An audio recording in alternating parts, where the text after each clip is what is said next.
around the world on Netflix. Don't adjust your TVs.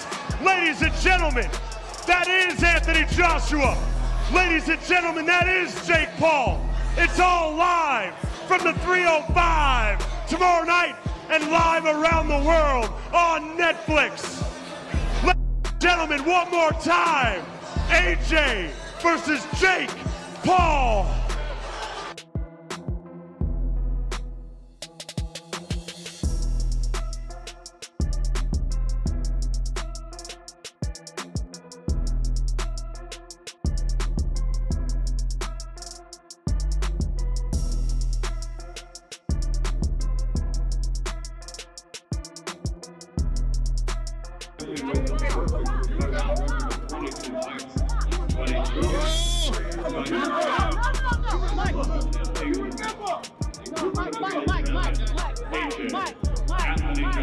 The Anthony Joshua vs. Jake Paul press conference, which had mostly been verbal sparring, suddenly exploded into chaos. What began as trash talk quickly turned physical, throwing the entire event into disorder and setting a serious tone for the fight. No, we'll definitely come and join us. Uh-oh, there's some pushing going on. Security guards pushing each other as well up there. That we don't want to see. There's a couple of we don't want to see a brawl there. We don't want to see. Uh-oh. Hey. Uh-oh. Anthony Joshua made it clear that he is not here for the noise or the spectacle. Through his words and body language, he showed this fight is about real competition and proving dominance inside the ring. He stressed that this is not an exhibition or a friendly crossover. For Joshua, experience, discipline, and power matter more than hype. His tone reflected a fighter who feels this matchup is being underestimated and wants to remind everyone why he operates on a higher level. If I'm gonna be honest, I'm gonna break his face, I'm gonna break his body up, I'm gonna stomp all over him. That's my mentality, right? That's a fighter's mentality, and I know what's in my heart, I know what's in my mind, and I'm here to compete. I'm here to prove myself that I'm the better fighter, so I'm looking forward to it. The atmosphere shifted when Joshua drew a firm line about respect. The room grew tense as his warning cut through the noise. He made it clear he would no longer tolerate disrespect from Jake Paul, and that this fight would be treated seriously. Joshua even compared the situation to the Francis Ngannou fight, signaling a similarly unforgiving outcome. His message was calm, controlled, and deliberate, leaving no confusion about what awaits on fight night. I've done it with the Ngannou fight, and I'm going to do it again. I understand the expectation. I don't carry it because the expectation I have of myself is already enough, but I understand it, I acknowledge it, and I respect it.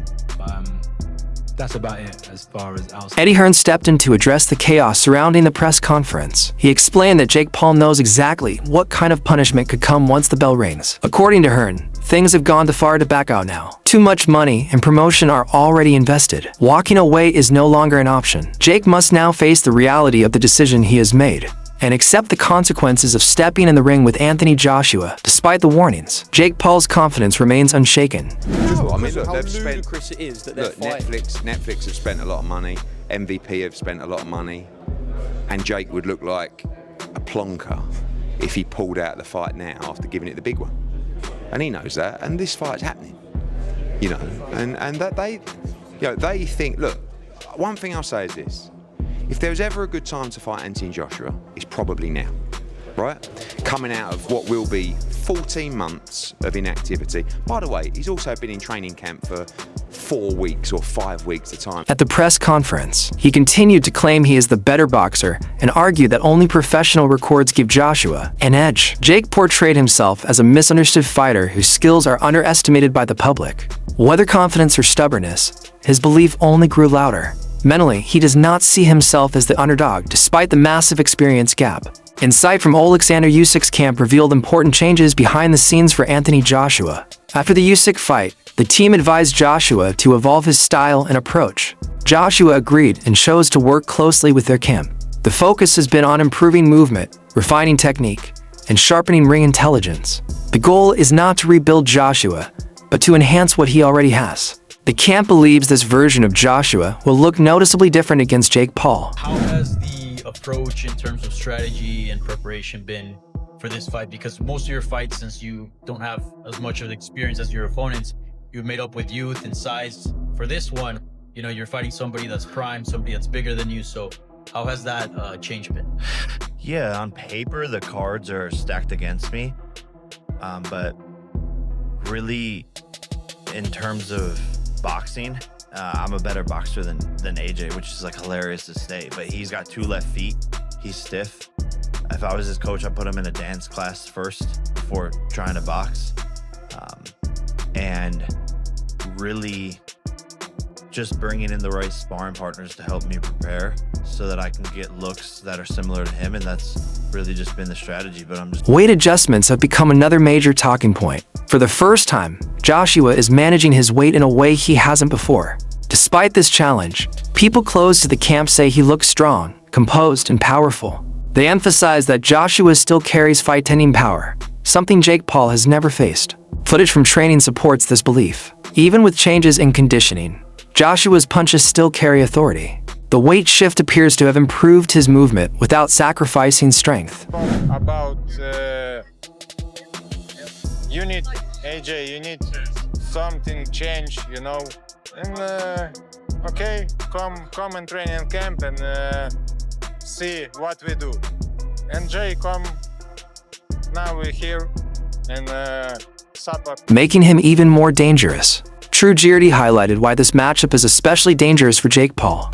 Jake had been preparing for a much smaller opponent like Gervonta Davis for a long time. Switching focus to Anthony Joshua just weeks before the fight forces a complete reset. Joshua is bigger, heavier, and far stronger, which changes everything. Footwork, timing, defense, and conditioning all must be adjusted. Best chance was having AJ be a bit more stagnant and not being able to move as fluidly and as well, so that Jake could be a bit faster, so that he could be a bit more elusive, and that AJ would have a harder time tracking him. Not to say that, you know, at a certain point he wouldn't get him, but that would be the idea. The bigger, way slower AJ at like 255 plus. What Jake is saying, though, doesn't make any sense to me. When he's like, oh, I think it was a miscalculation for them to agree, I assume is what he means, for AJ to get to 245 so that he's lighter, all that, I think it was a miscalculation. That's a disadvantage to AJ's power somehow. AJ's not stripping away muscle to get to 245.